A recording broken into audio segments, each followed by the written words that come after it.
अमित शाह देखिए आज पश्चिम बंगाल में मौजूद थे।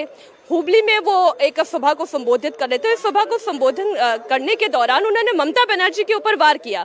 ममता बनर्जी के ऊपर वार करते हुए कहा कि उन्होंने राम मंदिर की प्राण प्रतिष्ठा का निमंत्रण इसलिए ठुकरा दिया क्योंकि वो घुसपैठियों से डरती हैं, क्योंकि यही तो उनके वोट बैंक हैं।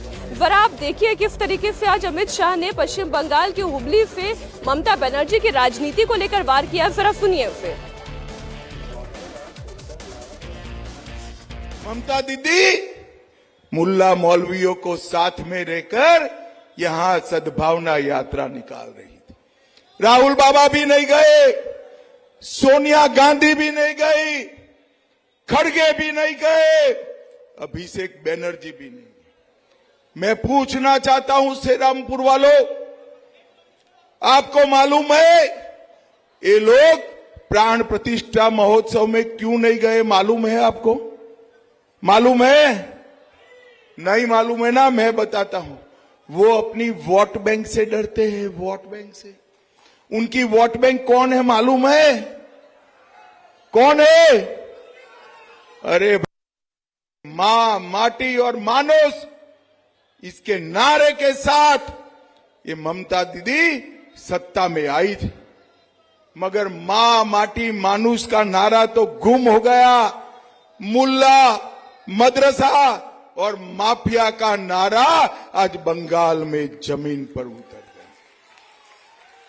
मुझे बताओ भाइयों बहनों, इमाम को, मुल्लाओं को बंगाल की तिजोरी से तनख्वाह देनी चाहिए क्या?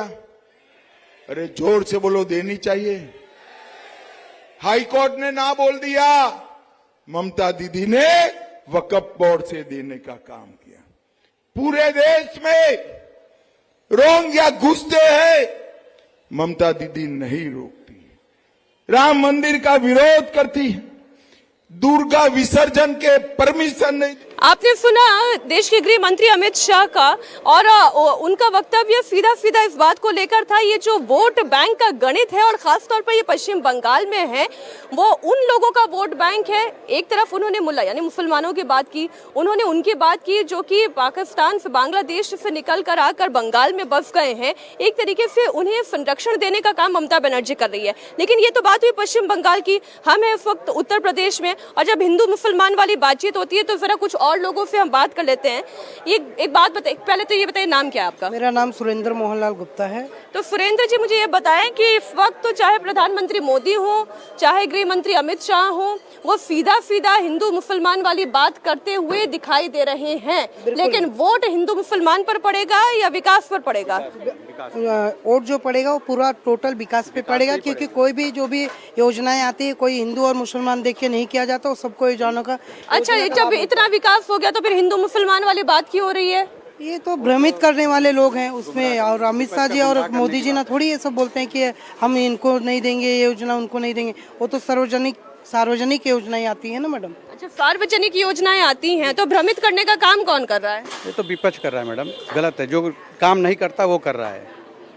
अच्छा, विपक्ष क्या कर रहा है? बेटा, विपक्ष तो ये कह रहा है ना कि हम तो संविधान बचाने की लड़ाई लड़ रहे हैं। अरे मैडम, कितना क्यों सा संविधान खराब जा रहा है? बढ़िया तो है सब जगह, क्या प्रॉब्लम है? पहले क्या था? पहले कुछ भी नहीं था। आज चारों तरफ जाओ तो लोगों का विकास दिख रहा है। क्या कितनी सारी क्या पहले नाम बताइए। राम शरण यादव। हाँ, तो यादव, अच्छा इधर आइए यादव भाई साहब, तो इधर आइए। यादव वोट बैंक तो समाजवादी पार्टी का वोट बैंक है। पार्टी के ही है हम लोग। हाँ, तो वोट उधर ही जाएगा? उधर ही जाएगा ना। इसके लिए बताइए, तो कह रहे विकास हो रहा है इसलिए वोट बीजेपी को। हाँ बताइए। जितना सपा ने काम किया, सिर्फ योगी आदित्यनाथ ने फीता काटने काम किए हैं। ये लोग अब मुलायम सिंह भी करके गए, लेकिन अभी भारतीय जनता पार्टी का सरकार है, तो इसके आगे किसी का सरकार चलने वाला नहीं है। सबको जनता को मालूम है, क्योंकि मैडम मैं समझ नहीं पाया। आपने कहा भारतीय जनता पार्टी की सरकार है, इसके आगे कोई सरकार नहीं चलेगी। नहीं चलेगी। तो सरकार 24 से बन किसकी रही है? चलिए ये बताइए।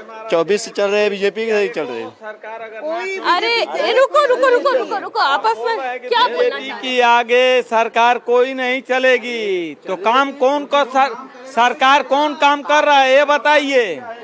सरकार कौन काम कर रहा है? अच्छा, कौन काम किया ये बताइए। सपा नहीं काम किया है, कुछ काम ही नहीं किया। अखिलेश यादव, ये तो आप बताइएगा ना। आप बताइए। काम कर रही है कमल निशान। अरे कमल निशान काम कर रही है।